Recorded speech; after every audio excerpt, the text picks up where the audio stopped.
Continuing from our previous discussion on the evolutionary perspective of social and mental evolution, we now delve into a specific thinker who grappled deeply with these ideas in the context of law and justice. F.A. Hayek. We're looking at his take on what makes rules just, especially those fundamental norms that keep large, diverse societies from descending into chaos. Hayek argues against the usual suspects, particularly utilitarianism, and offers something quite different. So Hayek paints this picture of two kinds of societies. First, the Great Society, think of it as the messy, vibrant, complex web of interactions we actually live in. It's built on individual freedom, letting people pursue their own goals using their unique knowledge. The glue holding it together. Simple negative rules: don't steal, don't lie, honor your promises. Freedom here isn't just doing whatever you want, it's being protected by these rules, even constrained by them. Crucially, this whole system doesn't come from some grand blueprint. It emerges spontaneously because everyone follows these basic rules, relying on local knowledge. Nobody has a God's eye view. The result is an order we couldn't have planned, full of surprises. Then there's the design society or organization. Think a company or army. Everything is directed towards one specific goal set by the boss. People follow orders to achieve that single purpose. The law here is just commands from the top. Government, in Hayek's view, is interesting. It's an organization designed to create and enforce those protective rules for the great society, but it operates within that society, not above it. Its job is to maintain the framework, not dictate every outcome. Hayek is fundamentally opposed to what he calls constructivist rationalism. This is the idea that if something serves a purpose, it must have been deliberately designed for that purpose. If an institution exists, it must have been created with a specific goal in mind, and therefore we should redesign everything based on our known purposes. Think Benthamite utilitarians wanting to calculate the greatest good for the greatest number, or even some forms of Kantianism focused solely on outcomes. Hayek says nope, especially for the abstract rules of conduct like don't steal. They didn't spring fully formed from someone's mind, they evolved. Groups that figured out rules promoting peace and cooperation survived better, expanded, and others copied them. Over time, people started seeing these patterns as discovered laws, not commands handed down by some authority. Their power comes from this historical process, not from political decree. This is a huge challenge to the constructivist view that rationality demands deliberate design. Now let's get into the nitty-gritty of justification. Hayek uses the term utilitarianism in a couple of ways which can be confusing. First, the broad sense. Any theory that judges actions as right or wrong based on how well they produce some kind of concrete social outcome. Think calculating pleasure versus pain, or efficiency versus waste. This includes both looking at individual acts, act utilitarianism, and general rules, rule utilitarianism. Hayek then has a wide sense where almost anyone who asks why we should hold certain values is a utilitarian. But notice he includes Aristotle and Hume here. What connects them? They all try to identify the function or purpose telos of rules. So Hayek seems to think that any attempt at rational justification is inherently teleological, finding a purpose. Here's the crucial twist. Hayek rejects the broad utilitarianism that aims for the best possible concrete outcome. He thinks that's impossible due to our ignorance.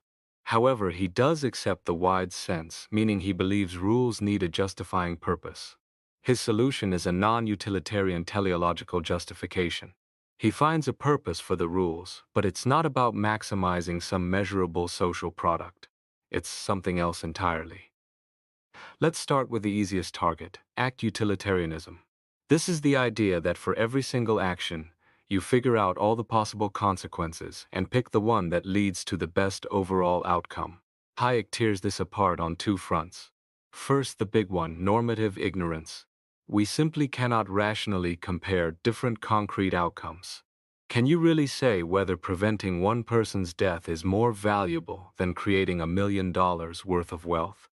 Or saving 10 lives versus curing a rare disease? These different ends, survival, prosperity, health, knowledge, don't share a common metric. There's no way to create a universal scale of value. Any ranking you come up with is just expressing your personal preferences, not objective reason. Second, this creates rationalist hubris. The belief that reason alone can figure out the best action in every specific case is an illusion. It's really just willfulness disguised as reason.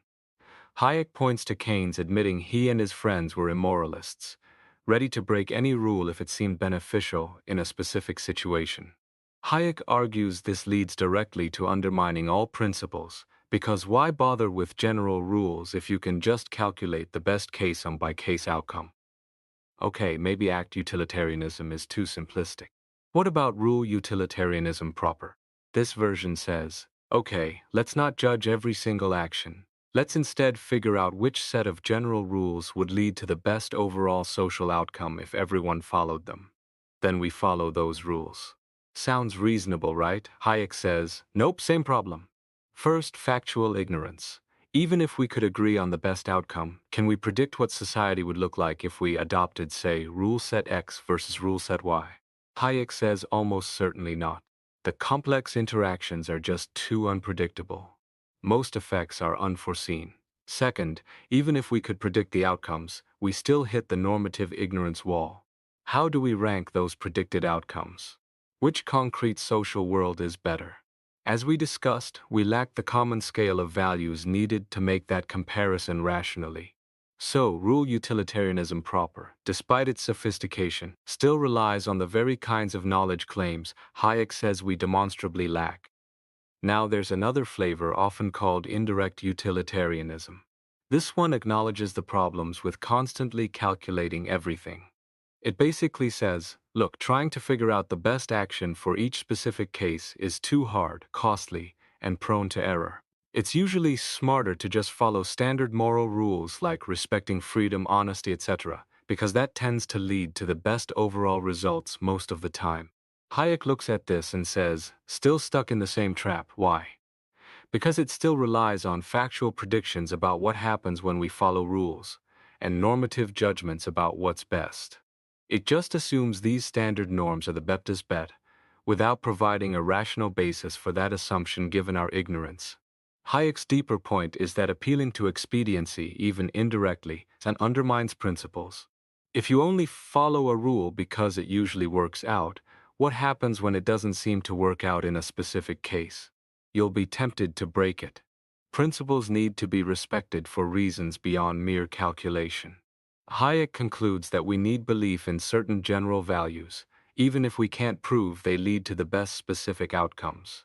This requires a different kind of justification, moving beyond direct utilitarian calculation. So if we can't justify rules by pointing to the best possible concrete outcome, what can we do? Hayek proposes a radically different target for the rule's purpose. Remember his distinction between the Great Society and the Design Society? He suggests that the true telos, the ultimate aim of the rules of just conduct, isn't some specific, predictable state of affairs. Instead, it's the abstract order of actions. What does this mean? It's the underlying pattern, the structure, the framework of peaceful coexistence and mutually advantageous interaction that emerges when people generally follow rules like don't steal, respect contracts, etc. Think of it as the enabling environment for cooperation. This order is abstract because its specific manifestations are unpredictable. It's a model, a theoretical construct, not a concrete blueprint. The genius of this move is that it allows Hayek to maintain a teleological justification for rules while sidestepping the problems of ignorance. Compliance with the rules is the necessary means to sustain this abstract order. The order itself becomes the justified end. Why does this abstract order of actions work as a telos? Hayek argues it's the only viable option given our limitations. Science, he says, can understand the general nature of spontaneous order, how rules lead to this kind of framework, but it cannot predict the specific details. This avoids the constructivist trap of demanding proof that rules produce the best possible concrete outcome, which is impossible due to our ignorance. Our ignorance, both factual and normative, is actually a blessing here. It forces us away from trying to agree on conflicting specific ends. Instead, we can rationally converge on maintaining the abstract conditions that allow for peaceful, mutually beneficial interaction. This framework is ex ante advantageous to everyone, regardless of their specific goals. It provides stability and predictability without requiring impossible levels of agreement. Furthermore, this aligns with our evolved rationality. Hayek sees humans as not just purpose-seeking animals, but also rule-following animals. Our disposition to follow general rules is precisely what helps us navigate the complexity and ignorance of the world. Respecting these rules becomes rational because it sustains the very order that makes our complex lives possible. So what does this mean practically? Hayek applies this framework to the roles of judges and legislators. For judges, the aim isn't to decide cases based on what's expedient for some higher goal or what serves the authorities' desires. Their job is to maintain the ongoing order of actions. When existing rules clash or are silent, they shouldn't just make up a rule that feels right. Instead, they must fill the gap in a way that serves the same abstract order of actions that the existing body of rules makes possible. They're guided by the principles underlying the system, not by political winds. For legislators, Hayek sketches a constitutional model. The Legislative Assembly's job is to articulate and revise the rules of just conduct. But they're constrained by a basic clause. This clause requires that new laws apply to unknown future instances, and crucially, that they serve the formation and preservation of an abstract order whose concrete contents are unforeseeable. The point is to ensure that government stays focused on creating the right kind of framework, negative, general rules that enable spontaneous order, rather than trying to direct every outcome. So, wrapping up Hayek's argument on justice, he's trying to restore the fundamental importance of rules like don't steal, respect contracts. His strategy is to provide a new kind of justification, one that avoids the pitfalls of utilitarianism. He argues that these rules aren't justified because they produce the best possible concrete outcome, which we can't know or agree on. Instead, they are justified because they are the necessary means to achieve and sustain the abstract order of actions, that vital framework enabling peaceful, mutually beneficial interaction in our complex, diverse societies.